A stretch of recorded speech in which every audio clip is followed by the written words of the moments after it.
The ancient people on the Greek island of Crete, they were known for fighting. They were known for fighting each other and fighting each other often. They'd have skirmishes and they'd have battles. And the historian Plutarch describes some of this. He was writing back around the time of the early church. But he noted that when they were attacked from the outside, all of these people that fought against each other, they would come together, they'd join together, they'd fight off these enemies. And they were pretty rough and tumble people. But they'd combine forces to fight. And they came to be known by some as a Cretan federation. In Greek, this was called the Syncretismos. The Cretans would come together and they would be a syncretismos. From that word and from that idea, we have the word today, syncretism. And over time that word came to mean other things. And it's most commonly used now to describe attempts to join two sets of conflicting religious practices. Religious practices that are at odds with each other, really. One author describes them this way. He says it's the mixing of elements of two religious systems to the point where at least one, if not both, of the systems loses its basic structure and identity. You take these two systems, you bring them together, you try to bend them to fit together, and now they don't look like anything they were before. They've lost their identity, they've lost their core, they've lost what they are. They're something totally different now. This is the idea of syncretism.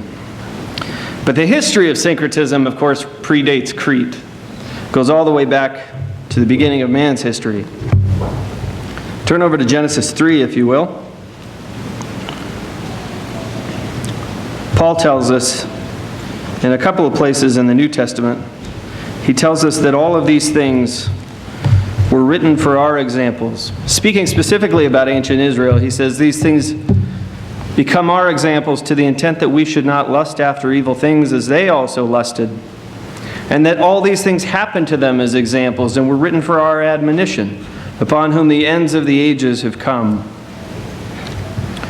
In Romans 15, he actually broadens this idea. He says, everything that was written in the past was written to teach us, so that through the endurance taught in the Scriptures and the encouragement they provide, that we might have hope. We're going to go through some histories today.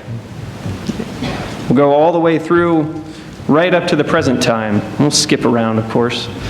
But Paul's telling us that the things that are written here in this book, the histories that are written here in this book, are written there for our admonition, for our encouragement, so that we can endure, so that we can have hope, and that we can get through some of the tricky spots, that we can get through some of the hard times. Again, as he says, upon whom the ends of the ages have come. And as the ends of the age draws closer, things become difficult. And there is more pressure to compromise things and ideas, to take the things that we believe and that we have understood and compromise them and bend them and maybe merge them with things. We know that at the very end there will be a beast power that is trying to get everybody to just conform and have this one idea. Get everybody on the same page so that we can fight against that guy in Jerusalem. That's the big idea. We know that's ultimately where it's going. But we're told that these histories encourage us and will give us the endurance that we need. Let's go back to Genesis 3.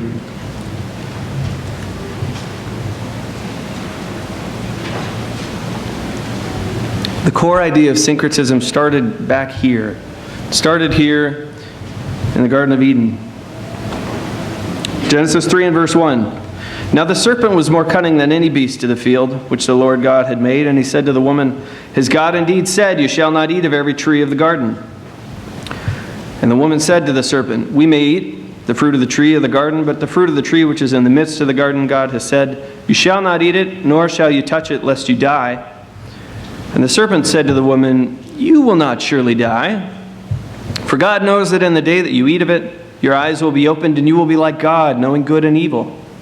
So when the woman saw that the tree was good for food, that it was pleasant to the eyes, and a tree desirable to make one wise. She took of its fruit and ate. She also gave her husband with her, and he ate. You'll notice, we all hopefully have heard that story, and know that story, and understand it, and think about it from time to time. The core ideas of syncretism are right there buried in.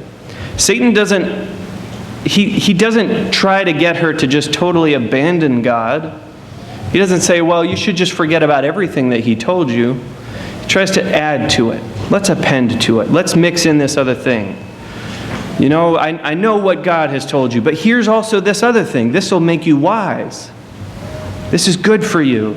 God knows that when you eat this, it'll make you wise.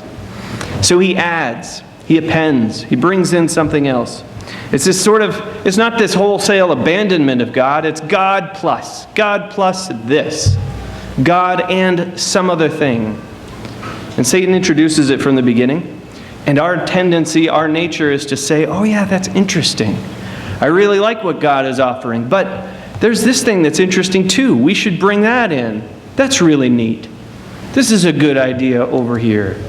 I heard about this other thing. We should try that. We don't have to abandon God. We can mix it in. It'll be fine. And this has been the story of human history. Let's go over to Exodus 20.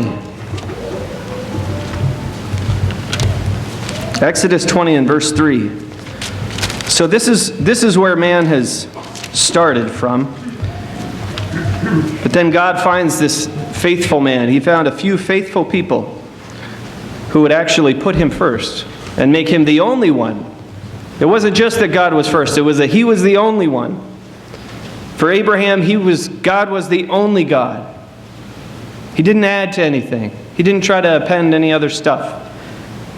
God was God, and he did everything that God said, and that's what set him apart. That's what made him distinct from the people around him. Exodus 20.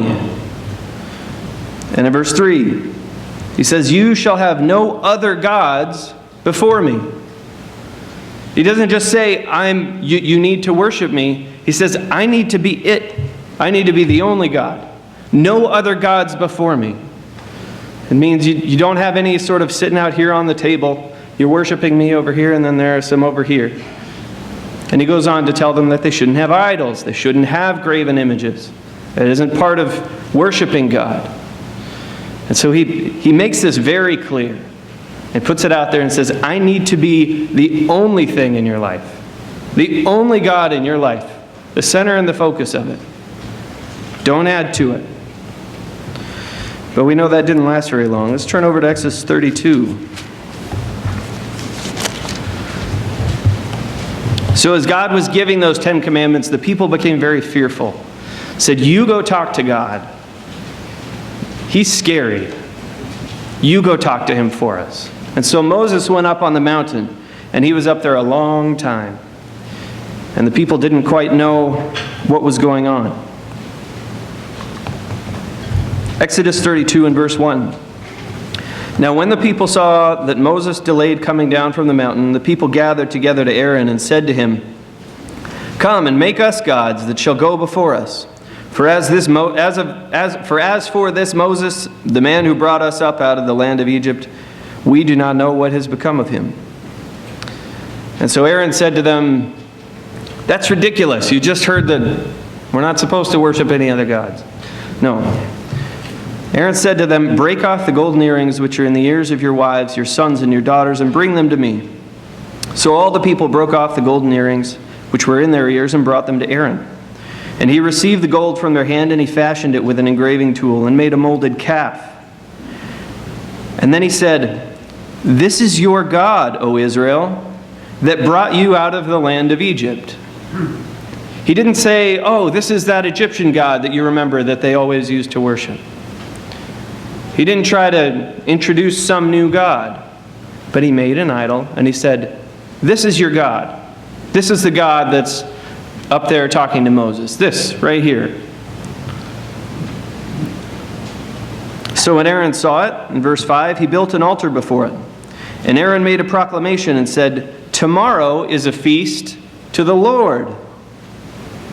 He didn't say tomorrow is a feast to this new God that I'm introducing. Right? He's taking their old way of doing things, the things that they probably saw in Egypt, the ways of the people around them, and he's blending them in and saying, we're going to worship God this way. This is how we're going to do it now. This is all okay because it's all targeted at God. This is great. This is what we're going to do. And everybody was on board. And everybody thought, yeah, this is fine. In verse 6, then they rose early on the next day, and they offered burnt offerings. Now, burnt offerings weren't something new. Abraham had offered burnt offerings, you'll remember. We're told elsewhere that Jethro, Moses' father-in-law, came and offered burnt offerings. Burnt offerings were something they were familiar with. It was part of the approved practice, if you will. It was part of something that God had commanded, that God had set a precedent for. So again, this wasn't them going out and doing some sort of weird child sacrifice. This was them taking the practices that they knew and understood and using them in a way that was inappropriate. Using them in a way that didn't glorify God. And they brought peace offerings. Again, peace offerings are something that was commanded. And the people sat down to eat and drink, and they rose up to play. Rising up to play has implications of drunkenness and sexual overtones. And so here they're taking practices that are not prescribed by God at all, but again, that they were probably familiar with from the society around them. And they're taking that part of it and bringing it in and saying, yeah, this is part of how we're going to worship God here. We're going to do all of this all together. And this is good because it's all for God. We're targeting this at God. And so all of this is okay. And this is what the people did. And we know that wasn't very well received. God said, these are your people. He tells Moses, he says, well, we can read it. Verse 7, go get down, for your people whom you brought out of the land of Egypt have corrupted themselves. God's ready to disown them. Say, this is completely unacceptable. He had just told them, I need to be the only thing. The center of your worship. And the only being that you worship. And he was ready to disown them at that point.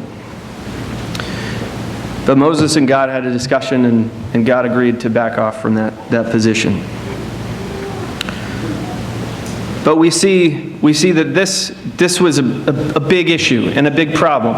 So Moses, at the end of his life, he's giving a speech, and he's teaching Israel, and he's telling them things, and he's reminding them things. And we can see one of the big things that he harps on over in Deuteronomy chapter 12. In Deuteronomy chapter 12, chapter 12 and 13 talk a lot about syncretism. They talk a lot about merging of practices, of doing things in different ways and bringing things from other cultures and other ideas. But notice verse 29. When the Lord your God cuts off from before you the nations which you go to dispossess, and you displace them and dwell in their land, he's saying, you're going to cross the Jordan and you're going to take over and conquer this area. When God does that for you, take heed to yourself that you are not ensnared to follow them after they are destroyed from before you, and that you do not inquire after their gods, saying, how did these nations serve their gods? I also will do likewise. You shall not worship the Lord your God in that way. Notice, he's not saying you shall not worship their gods. He's saying don't worship God, the real God, in the way that these people are worshiping their gods. Don't try to take their ideas and their practices and worship the true God in the way that they do it. For every abomination to the Lord which he hates they have done to their gods, for they burn even their sons and daughters in the fire to their gods. Whatever I command you, be careful to observe it. You shall not add to it, nor take away from it. Again, there's the kicker with syncretism. You don't add to it, you don't take away from it. You leave it right there where it is, exactly as God prescribes it. It's not God plus. You don't append things. Right? He wants us to do it just the way that he says. Not because he's some overbearing tyrant, but because he knows what's good for us. He knows the things that are going to lead to life, to peace, and to happiness. So he says, do these things. Don't add to them. Don't take away from them. We see that Israel has a pretty poor history of following that. During the time of Joshua, after Moses died and they went into the land, during the time of Joshua, they did follow God. They followed after him very diligently. And then all of those in the generation that had been alive when Joshua was leading them, it seems that they all followed God also. But then after that, it started to get a little mixed up. And they would bring in elements here and bring in some things there. So that by the time you get over to Judges 17, you see a very interesting thing going on. Turn over to Judges 17, if you will. Judges chapter 17. Now there was a man from the mountains of Ephraim whose name was Micah. And he said to his mother, the 1,100 shekels of silver that were taken from you and on which you put a curse, even saying it in my ears, here is the silver with me. I took it. And his mother said, may you be blessed by the Lord, my son. So a very odd thing going on. It seems the son stole some money from his mother, but brought it back, and she's thrilled about it. So when he had returned the 1,100 shekels of silver to his mother said, I had wholly dedicated the silver from my hand to the Lord for my son to make a carved image and a molded image. Notice, she had dedicated the silver to God to make it an idol. This is how mixed up it had gotten. I had wholly dedicated the silver from my hand to the Lord for my son to make a carved image and a molded image. Now therefore I will return it to you. Thus he returned the silver to his mother, and his mother took 200 shekels of silver and gave them to the silversmith. And he made it into a carved image and a molded image, and they were in the house of Micah. So he had a carved image and a molded image, and those things were idols there in his house that he kept. In those days there was no king in Israel. Everyone did what was right in his own eyes. Now there was a young man from Bethlehem in Judah, of the family of Judah, and he was a Levite and was staying there. And the man departed from the city of Bethlehem in Judah to stay wherever he could find a place. Then he came to the mountains of Ephraim, to the house of Micah as he journeyed. And Micah said to him, where do you come from? So he said to him, I am a Levite from Bethlehem in Judah, and I am on my way to find a place to stay. Micah said to him, dwell with me, and be a father and a priest to me, and I will give you 10 shekels of silver per year, a suit of clothes, and your sustenance. So the Levite went in. You'll notice if you go back up to verse 5, the man Micah had a shrine. So it's talking about this idol that he has. He has a shrine for it. And he made an ephod and household idols. And he consecrated one of his sons who became his priest. So the guy knew enough to say, well, I need to worship God, and in order to worship God, I need to have a priest, and I need to have an ephod, which is a priestly garment. And so he made that and got all this going, and here he is worshiping God in a way that he believes to be correct. And then this Levite comes along, and he says, oh, well, this is even better. It's interesting, he understood that he needed a Levite, that the Levites would be the priest. And he understood enough about what was prescribed that he knew he needed an ephod, and he knew that there were certain practices involved. He knew some of the things that were correct and some of the things that should be done. Somehow, he missed the fact that he wasn't supposed to have an idol in his house, and that he wasn't supposed to have graven images and carved images. How it got to that point, we don't quite know. But there was this mix. There was this blend. Here he is worshiping God, the true God, in a way that he sees as best. Every man doing what was right in his own eyes. He's doing what he thinks is pretty good. And he has a pretty reasonable understanding of some of the elements that were required. So Micah consecrated the Levite in verse 12. And the young man became his priest and lived in the house of Micah.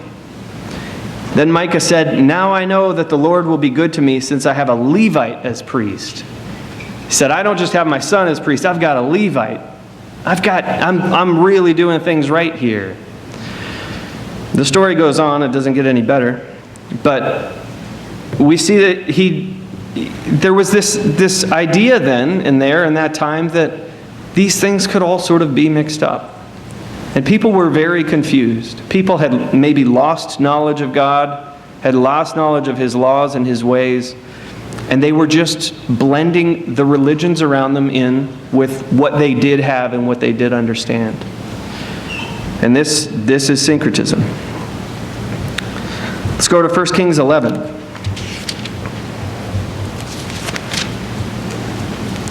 We know that under David, that changed.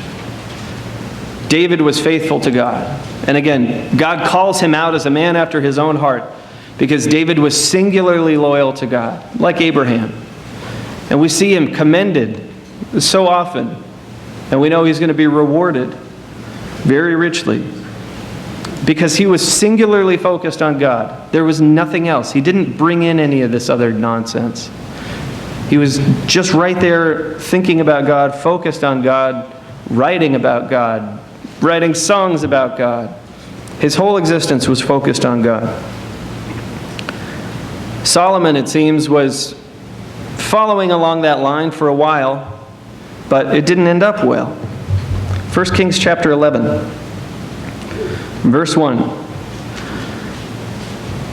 But King Solomon loved many foreign women, as well as the daughter of Pharaoh, women of the Moabites, Ammonites, Edomites, Sidonians, and Hittites, from the nations of whom the Lord had said to the children of Israel, "You shall not intermarry with them, nor they with you. Surely they will turn your hearts away after their gods." But Solomon clung to these in love. And he had 700 wives, princesses, and 300 concubines, and his wives turned away his heart. For it was so when Solomon was old that his wives turned his heart after other gods. And his heart was not loyal to the Lord his God, as was the heart of his father David. Again, it doesn't say he totally abandoned God, but his heart wasn't loyal. For Solomon went after Ashtoreth, the goddess of the Sidonians, and after Milcom, the abomination of the Ammonites. Solomon did evil in the sight of the Lord and did not fully follow the Lord, as did his father David. And Solomon built a high place for Chemosh, the abomination of Moab, on the hill that is east of Jerusalem, and for Molech, the abomination of the people of Ammon. It's noted, some of the commentators note that it's not necessarily that Solomon even went out and commanded that these places be built. But God holds him responsible because his wives had this happen, coordinated this effort, had these things done. He didn't do anything to stop it. He was just sort of going along with them, letting them do that, build that thing over there. You know, we've got the temple over here. He had built a big temple, and it was a much nicer temple than those high places over there, probably. You know, so yeah, they can have their things over here and over there, and they'll have their high places, and they'll do their thing. And we've still got the temple here, and we'll still worship God. Again, it wasn't that he just walked away. He didn't go burn down the temple, right? But he allowed these other things to exist, to coexist there with him. Verse 8, he did likewise for all his foreign wives who burned incense and sacrificed to their gods. So the Lord became angry with Solomon because his heart had turned from the Lord God of Israel, who had appeared to him twice, and had commanded him concerning this thing that he should not go after other gods. But he did not keep what the Lord had commanded. Therefore the Lord said to Solomon, "Because you have done this and have not kept my covenant and my statutes which I have commanded you, I will surely tear the kingdom away from you and give it to your servant." This was the reason that God divided the kingdom. This was a big event in Israel's history. He split the kingdom. He tore 10 of the tribes away from Solomon and gave them to another. And the reason for that was because of syncretism. It was because Solomon had brought in these other elements, allowed them to coexist with the worship of the true God. And they were sitting there right alongside. That was the root cause. That was the main reason that God said, "You're not going to be king over Israel." over all of Israel, that your descendants won't be. I'll keep this remnant over here for the sake of your father David, because David was loyal. You'll have these two tribes. You'll have Judah and the Levites primarily. The rest of them he took away. He stripped it from Solomon. And it was because of this. It was because of syncretism. If you look at 1 Kings 12, chapter over. So God takes away 10 tribes from Solomon, and he gives them to a man named Jeroboam. If you look in 1 Kings 11 and verse 40, Solomon knew about this. He knew that Jeroboam was going to be an important guy. So in verse 40 it says, Solomon therefore sought to kill Jeroboam, but Jeroboam arose and fled to Egypt, to Shishak, the king of Egypt, and was in Egypt until the death of Solomon. So we get a little bit of background on Jeroboam. He's now gone to Egypt, and he's lived there for a while, and he's absorbed some of their culture, and he's got their ideas and some of their thinking. Now in verse 26, we see that Jeroboam is given the kingdom of Israel. Let's go verse 25.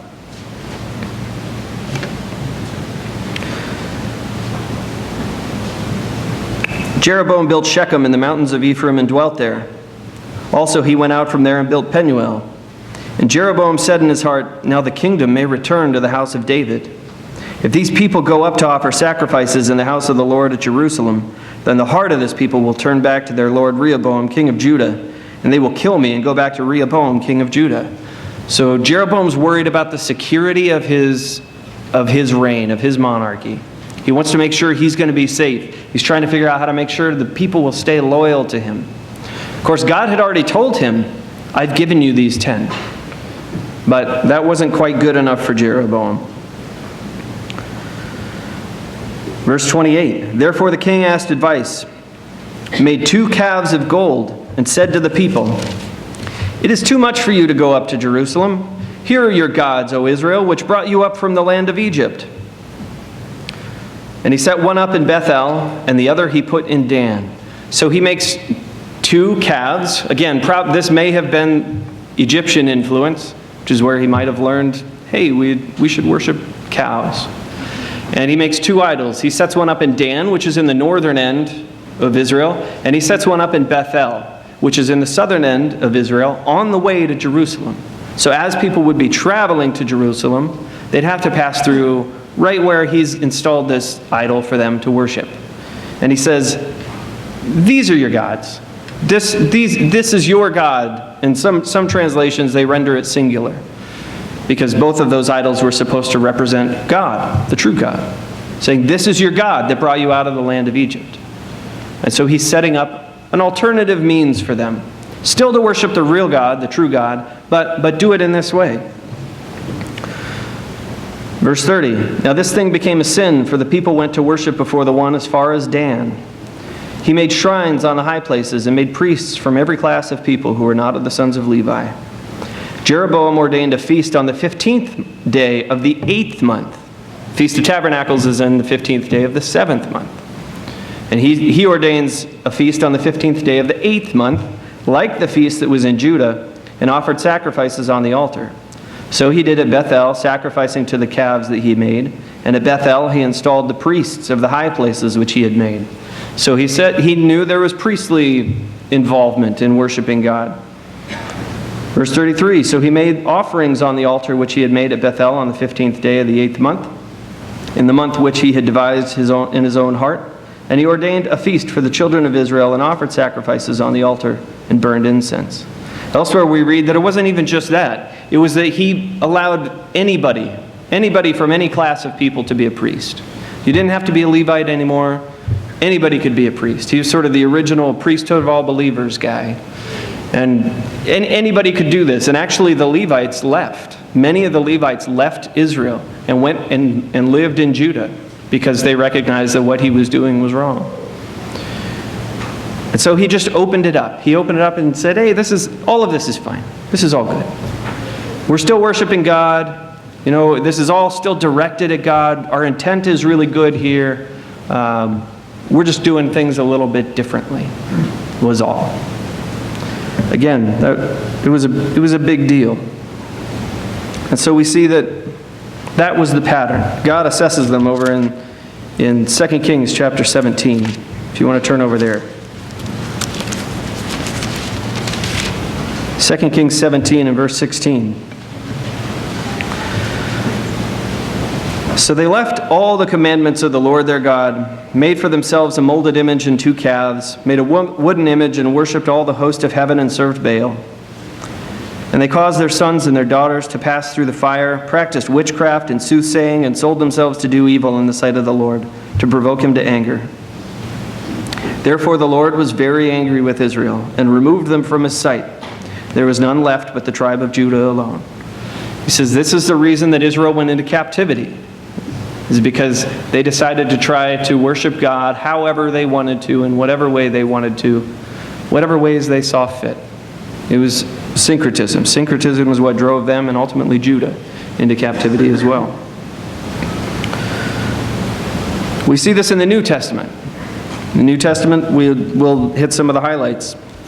We've talked some in the past about the Pharisees. The Pharisees were an interesting sort of syncretistic blend because they were a very progressive movement. And so while they held very tightly to the law and hedged it, they sort of brought in traditions as being supreme or more important than God's law.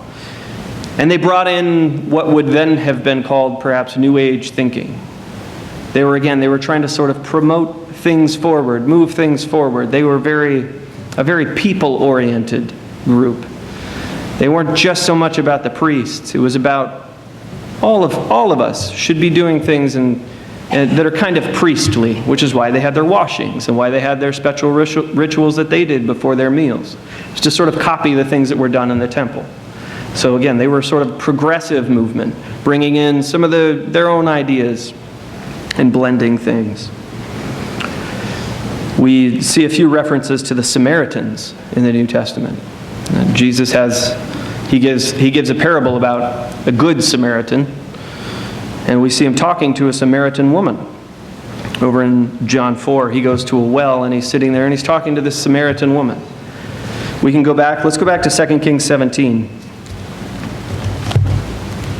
We'll see a little bit of history, because again, we'll see syncretism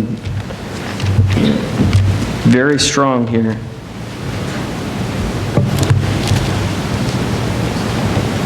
2 Kings chapter 17 and verse 24.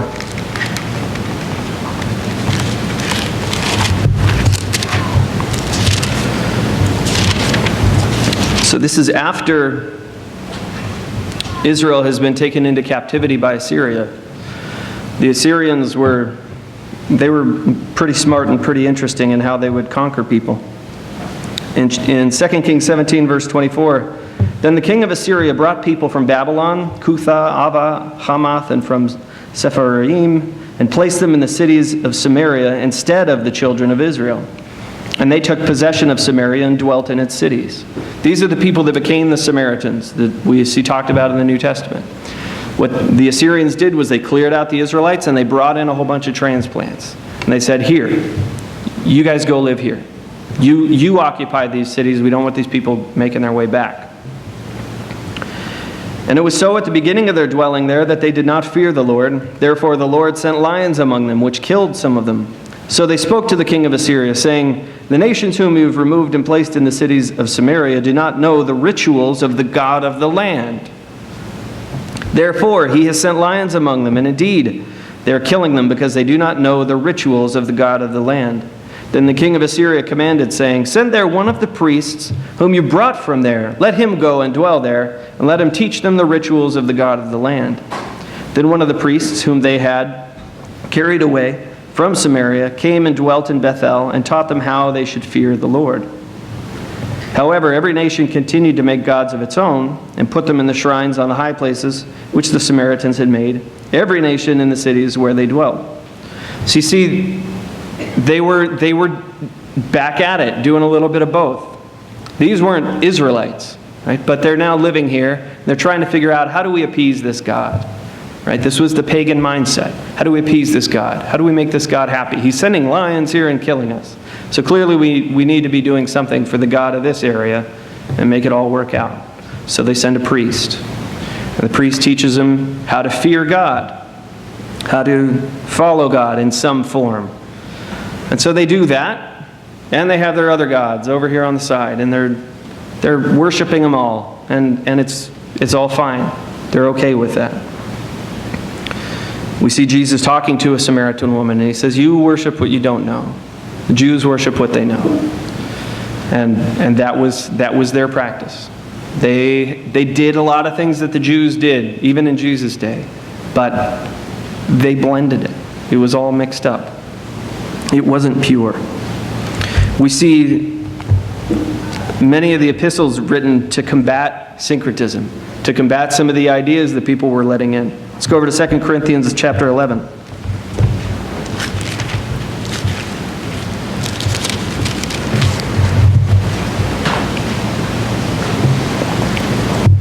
Second Corinthians 11, verse 3. "But I fear lest somehow, as the serpent deceived Eve by his craftiness, so your minds may be corrupted from the simplicity that is in Christ.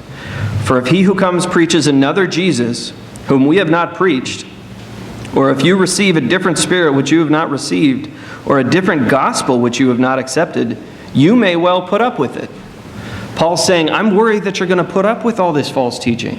That they're going to come teaching about Jesus, but it's not Jesus that they're teaching about. They're using a name, Jesus, but it's not the Jesus that he knew, that he preached. They're preaching something else. And he's telling the Corinthians, I'm worried about you because I think you're going to put up with it. I think you're going to allow it. I think you're just going to sort of let that happen and let it be there. And he didn't want them to start blending those ideas in with what he calls the simplicity that is in Christ. Again, they were tolerant of other teachings. It's sort of this God plus idea. God and something else. In 2 Peter 2, verse 1. 2 Peter 2 and verse 1.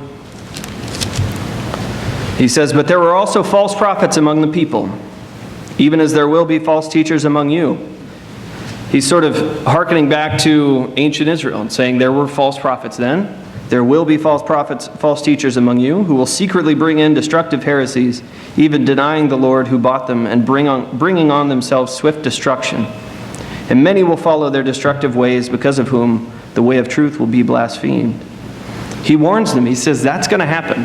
And he doesn't just say, oh, that's going to happen to you because you're so terrible. He sort of sets this as a pattern and says, this happened just the same way that this happened back in ancient Israel, that there were false teachers among them. There's going to be false teachers among you. And we've seen that through the history of the church. There's always some element, right, that's always been there, some influence that's always been there. Right? This isn't a new thing. This shouldn't be a surprising thing. But there's always that element, that tendency. Satan's attacking us. He loves to attack God's church, and he hits us in various different ways. And when he can get somebody on the inside, great. That works for him. So he's warning them. He's just saying there's always going to be that element. People trying to bring in another teaching. People trying to bring in something else alongside the true worship of God, and turn true worshipers of God into people who are worshiping God and demons. Elsewhere, he talks about those who were serving idols and worshiping idols as serving demons, as worshiping demons. Right? And that's what it is. You're either worshiping God or you're worshiping some part of Satan's collection of leadership. And it really does boil down to just that. We're either worshiping one or we're worshiping the other. Or in some cases, we're worshiping both. And that's what he's warning them against. We see John, in 1 John, he warns them, if you go over to 1 John 4. 1 John 4 and verse 1. He says, "Beloved, do not believe every spirit, but test the spirits, whether they are of God, because many false prophets have gone out into the world." Again, he's not saying this to startle them. But if it shook them up and got them alert to the reality of the situation, that's good. Right? This is just how it is. There's always false teaching out there. In this country, there's plenty of false teaching out there. You can turn on the TV tomorrow morning and you'll find heaps of it. Right? There's lots of it. In the book of Revelation, we see Jesus Christ writing letters to churches. And a couple of them specifically, he says, I've got this against you. You have the teachings of Balaam, or you have the teachings of the Nicolaitans, or you have that woman Jezebel. He said, you have these other elements there, and you're putting up with them. He doesn't say, you're all teaching this. He knows that there were some that weren't. But he's saying, you've got these elements there that are part of what you're accepting, that are part of what you're allowing. He says, you've got to get those out of there. And he warns them. And he encourages them. Syncretism today is, again, it's everywhere. Syncretism has been a long-standing practice in Christianity. Right? There are the obvious things that we can think of. Sunday worship. And worshiping God on Sunday is a practice that came from sun worship. It's a practice that came from pagan ideas. And, well, it was very convenient to mix it in. Because, if we mix this in, then all of these people that are already worshiping on Sunday, they'll be on board with what we're doing here. And we'll just change the name. Instead of Mithra or whoever they were worshiping, it'll be Jesus now. And one very, very large church, that became their practice, right? And they saw it as Jesus Christ conquering other religions, is how they like to advertise it. If you've ever been to the Vatican, you go through and you look at a lot of the artwork there, you'll see a lot of the artwork has these themes of Christ conquering paganism by replacing it. One of the ones that really jumps out in my mind, there's a painting of a statue that has fallen over and it's broken and it's cracked on the floor and it's sort of laying there in the darkness and the sun is shining down on this big cross. Right? Or if you go into the Pantheon in Rome, where they used to worship all of their gods and they had them all in these little corners and you could go to whatever side and worship whichever god you want. Well, they kind of strip the name off and say, well, no, these are the apostles. Right? That's what these are. So go pray at the feet of one of the apostles. Right? We're going to replace all these pagan names with names that we're more comfortable with that are Christian. You can still do what you used to do, but, point it at God and everything will be good. Right? And this is the idea of syncretism. That's been long-standing practices, right? Christmas is that way. Easter is that way. Those are practices from way, way back, ancient Babylonian times, right, that have made their way again into mainstream Christianity because it was convenient. It really helped them get a lot of followers. You get a lot of people this way when you can just sort of have them shift up who they think they're worshiping. Right? That kind of syncretism has been around for a very long time. We have more New Age syncretism as well that has been popular over the last 40, 50, 60 years. Things that have crept in. These are more recent developments, if you will, but there's this New Age movement that really, it's really hard to pin down what the New Age movement is, because their whole model is to sort of blend these ideas. Take this idea from Eastern religion and this Christian idea and merge these things. And these are really good. These are all good ideas that are going to help you to be a good, whole kind of person. That's the whole New Age model, is to bring these things together. And it is syncretism. It's just pure and simple. There are different movements, if you will, within Christianity. There are things like the health and wealth gospel. This sort of idea that, Christianity's primary purpose really is to improve your physical life. Right? That's what it's for. And so you'll find numerous self-help books out there that are masquerading as Christian books. Right? They have scriptures in them and they talk about Jesus. But a lot of them are really self-help books that are promoting health and wealth. Right? And this is the old pagan idea of, well, you do these things over here for this God, and your life will be good. Go sacrifice this animal or that thing or this child to this God, and you'll have crops, and things will be great. It's the old pagan idea. That's really the health and wealth gospel. There's another one, a more recent one. It's called the Words of Faith movement. I don't know if you've heard of the Word of Faith movement. This is the teaching that Christians can gain access or can access the power of faith through speech or confession. You speak the promises that you want in faith and in agreement with the Bible, and they're given to you. So you just say the things that you want and you believe, and they'll happen, whether it's healing or a new job or whatever it is. As long as it's in line with the Bible, right? Then this is how it'll work. You got to say it, and you got to have faith and believe it. There are books out there on this. A while back, there was one called The Prayer of Jabez, very popular book. I think it was in the bestseller list for a few years even. There's a book by Joel Osteen called I Declare, 31 Promises to Speak Over Your Life. Here's the description on Amazon.com. Broken into 31 parts, this book will help readers reach the truth of God's Word and how speaking God's promises can bring about His blessings. Right? This isn't a biblical idea. This is a New Age idea. Right? You put it out there for the universe, and the universe will do whatever it does with some sort of mystic energy, and it'll come back to you. Right? This isn't a Christian idea.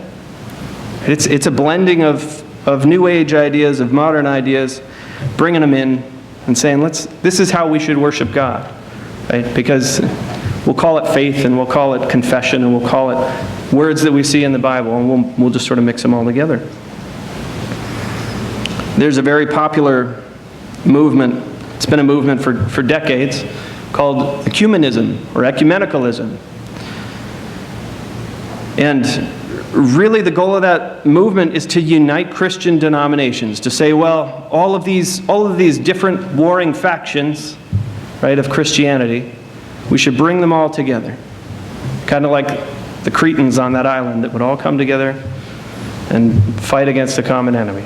We should get all these Christian denominations together, really, and achieve what they call communion. They want to achieve communion among believers. Everybody really needs to just come together and we all get along, and it'd be great. Often this communion, though, comes at the expense of one or both of the organizations compromising their stance on some issue. Well, they really feel this way about such and such, and they feel this way about that. So we'll both compromise the things that we hold dear, and then we can have communion, whatever that means.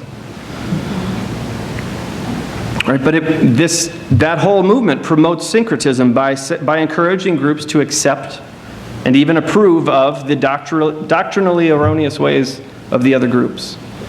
Requires that you say, yeah, what they're doing is good, and we can do that too. Right? It's syncretism at its core. Why do we do this? I guess here's the real question. Why do we do this? Why do we allow these things? Why would people do this? Why could this happen in the church? Right? It does from time to time. But why? Why would we knowingly accommodate some sort of unbiblical practice and allow it?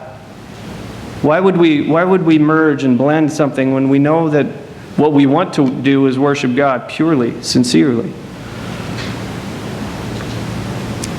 We'll talk about 3 different causes. This is an exhaustive list. We'll talk about 3 different reasons here. We'll go through them fairly quickly. The first is fairly simple. It's just that we don't recognize them as false.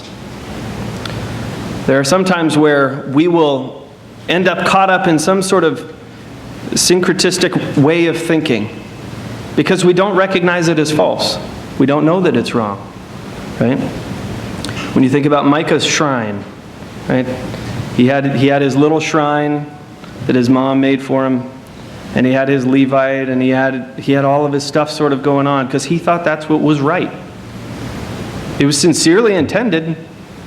He thought he would be approved because now he had a Levite for a priest. It was very sincerely intended, but he didn't understand. He didn't know that what he was doing was wrong, is what it appears.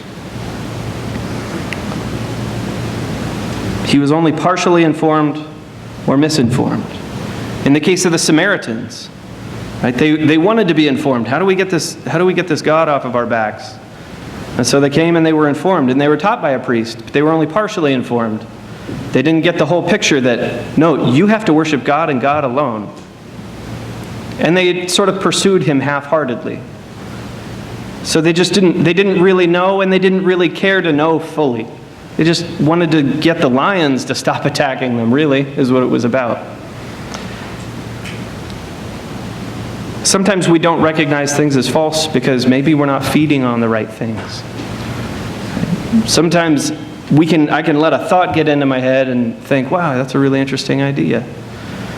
And I find that I can get carried away in that thought or in that thing or whatever that thing is, right? Maybe it's because I haven't been here enough, reading this enough. What am I feeding on? Right? If I am feeding on the Word of God, I'll be able to recognize truth from error. If we're Spirit-led people that are in this book, that are pursuing God, we'll be able to recognize it when we see it. We'll know. We'll be able to identify those things. But what is the source of my spiritual understanding? Where is it coming from? Is it coming from this book? Is it coming from some other book? Is it coming from some other movie, some other idea, some other person? What's the source? Where is my spiritual understanding coming from? Ideas will often be presented okay in, some of these modern Christian, essentially self-help books.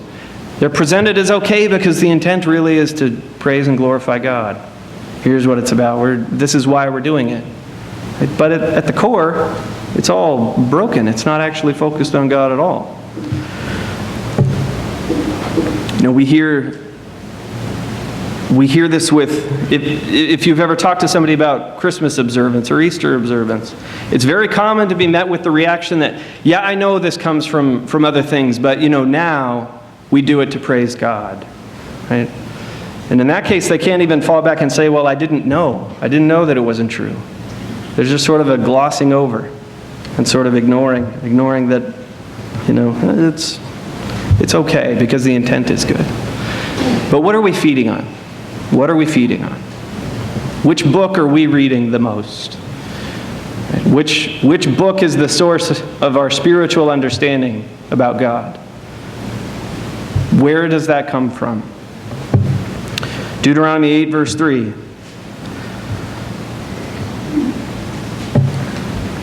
Jesus quotes this in Matthew 4. It says, "Man shall not live by bread alone, but man lives by every word that proceeds from the mouth of God." That's where our food comes from. That's our diet. That's what helps us understand what is pure and what is not pure. That's what helps us to discern and to be able to say, no, I recognize that as some sort of blended idea that's not actually Christian. That's not actually what Jesus Christ would teach. And we can recognize it that way. James 1 and verse 21. Here's how we guard against it.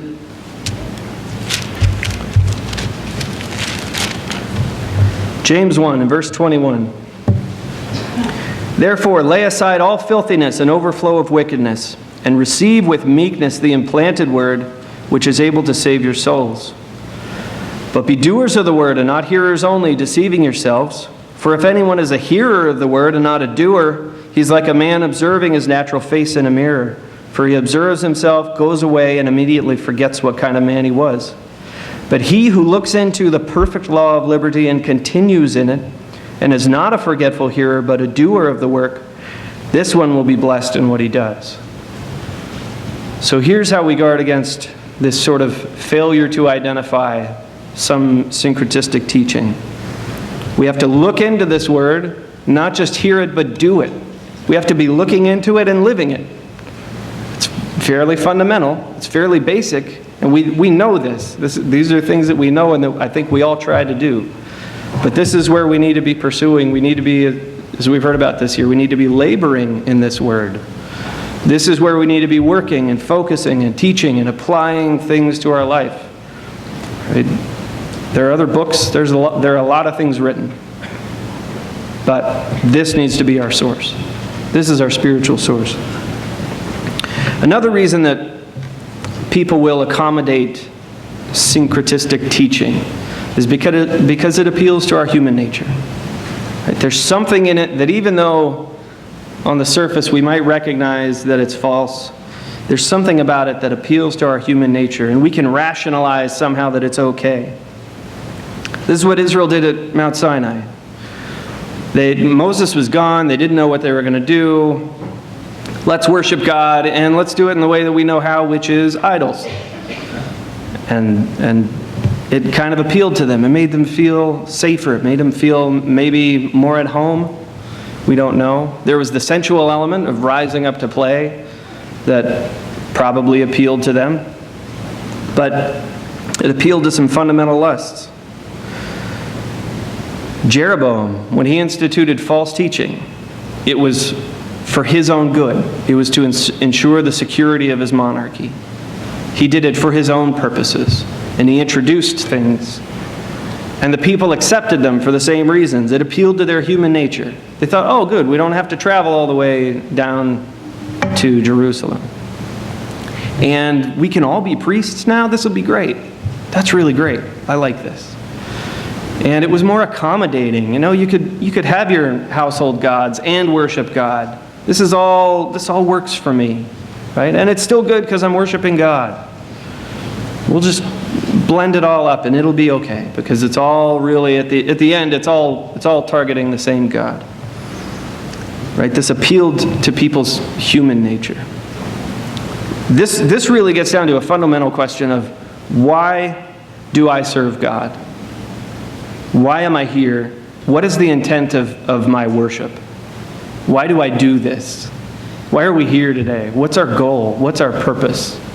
If we're here because we want to feel good, if we're here because we just want Christianity to make us feel like we're really good people, well, then we're going to be more susceptible to these kinds of appeals from other sources, from other ways of thinking.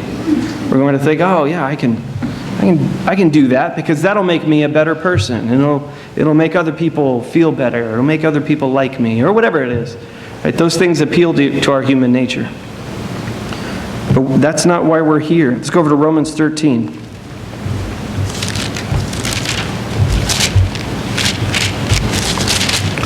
Romans 13 and verse 14. This is our goal, really. This is what we're trying to do. If we had to sum it up in one sentence, I think this one's a pretty good summary. But put on the Lord Jesus Christ, and make no provision for the flesh to fulfill its lusts. Don't accommodate that human nature. Don't accommodate those things that are just appealing to the fleshly lusts. Putting on Jesus Christ is our goal. We're not here because being here makes us feel good. We're not here to try to make everybody else feel good. Sometimes doing what God tells us to do, it hurts. It doesn't feel good. Sometimes it doesn't always make other people feel good. But if we're putting on Jesus Christ and we're acting out of love, then it's in their best interest. And it is what's good. But really, this is why we're here. If we're not here to learn to become like God and to practice becoming like God, if we're here for some other reason, because being part of this group makes us feel good, then we're going to be susceptible to other teachings, to other ideas, to other things that may creep in. Third and last reason that I'll talk about here. Sometimes we allow and we accept syncretistic teachings because we like the people that are bringing the message. This is what Solomon did, right? He loved his wives. He had lots of wives and apparently would cater to their interests. One of them must have come to him at some point and said, hey, we're going to build this high place for this God. He must have liked the wife. Sure, go do that. And so sometimes we do this. Sometimes we like the people that are bringing the message. And so we sort of try to find a way to accommodate that, to rationalize the message that they're bringing, to say this is okay. But who really then are we trying to please? Who are we trying to please, first and foremost? If we're not trying to please God first and foremost, then we're going to be susceptible to this. If we like to please other people, not that it's wrong to want to do what's good and what other people like to do, but if that's your primary goal, if that's my primary goal, I'm going to be susceptible to compromising truth and to compromising what God has commanded me to do to accommodate someone else, a friend, a spouse, a family member.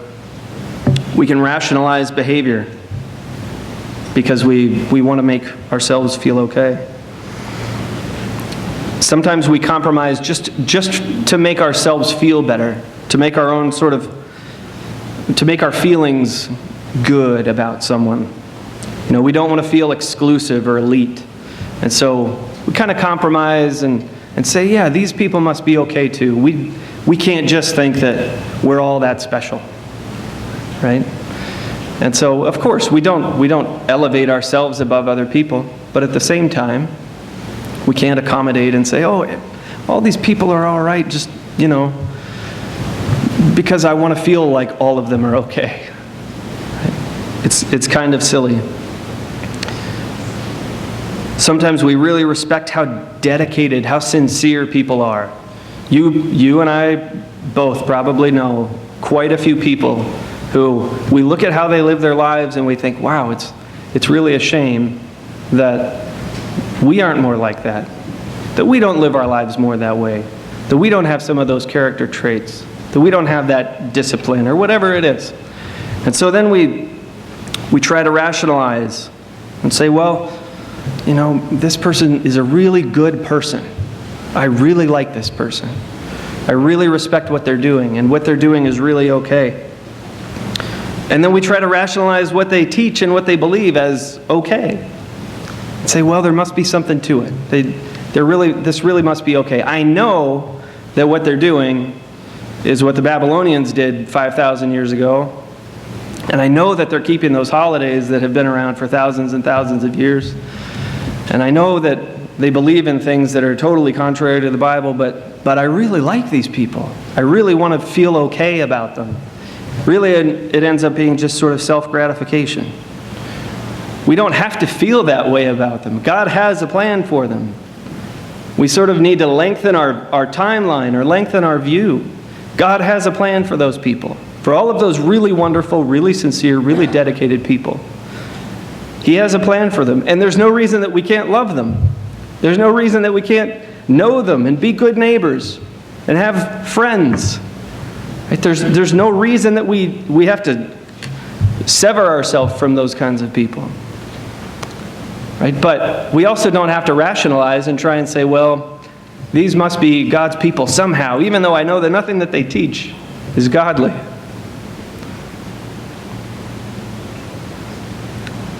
Mr. Carmelo Anastasi wrote an article about ecumenicalism in one of the most recent United News. And he made a very interesting point, that this sort of thinking, it reverses the order of the two great commandments. He says it takes love toward neighbor and elevates it over love towards God. It says, yes, you want to love neighbors, and you want everybody to sort of get along and be okay with each other. But it elevates that over love of God and devotion to God and dedication to God. In his country, he lives in Italy, he sees a lot of this. There's a lot of talk about ecumenicalism and getting everybody together and making everyone okay with everybody else. But again, it's really about the people, and it sort of ignores the message. It ignores the teaching and the doctrine. Matthew 7, verse 21. Read it to you. Not everyone that says unto me, Lord, Lord, shall enter into the kingdom of heaven, but he that does the will of my Father which is in heaven. Jesus Christ didn't mix it up and say, they're really nice people. He knows the plan for them. He knows that there's a plan. He's got it worked out. He loves them. We love them. But he's not trying to make what they say or what they do or what they practice okay somehow. just because they're really nice people.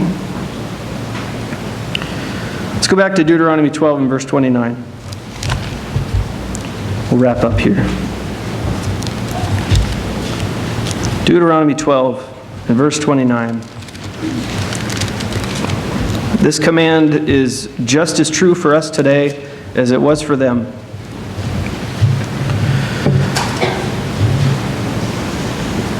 When the Lord God cuts off from before you the nations which you go to dispossess, and you displace them and dwell in their land, and if you look at our history, that's very similar to our history. We're here as a people, as a nation, because we've dispossessed people, and we live here now. And God has blessed us. Take heed to yourself that you are not ensnared to follow them after they are destroyed from before you, and that you do not inquire after their gods, saying, how did these nations serve their gods? I also will do likewise. You shall not worship the Lord your God in that way. For every abomination to the Lord which he hates they have done to their gods. For they burn even their sons and daughters in the fire to their gods. Whatever I command you, be careful to observe it. You shall not add to it, nor take away from it. We're not to seek after the ways of the religions around us. We're not to look at them and try to figure out, what do they do? How do they observe their holy days? What kind of gospel do they preach? And maybe we should be preaching that. We don't need to feed off of their books, their ideas, their teachings, their sermons. Those don't need to be the source of our spiritual understanding. We know where our source needs to be. We know where it comes from. We know we don't want to add to it. We don't want to take away from it. We try to be very careful in how we observe and how we handle God's Word. So as we labor in it, as we work in it, let's be very careful not to be blending in, not to be merging ideas, not to be seeking after other ways of doing things, but to be doing them in a pure and in a whole way. And not too long, we're going to be celebrating a time when it says that the knowledge of God will cover the earth as the waters cover the sea. We read in Isaiah 2 about people coming from all nations to learn about God, to learn about His ways. Not to learn how to mix anything, but they're wanting to go and learn about this pure, good way. What is that? How can we do that? And just that, and let's do it the way that God wants us to do it. We ought to be pursuing God that way now, even. That should be our intent. To think of being able to go up to the mountain of the Lord and learn His ways and walk in His paths. We ought to be pursuing that. 1 John 3:3, we'll close there.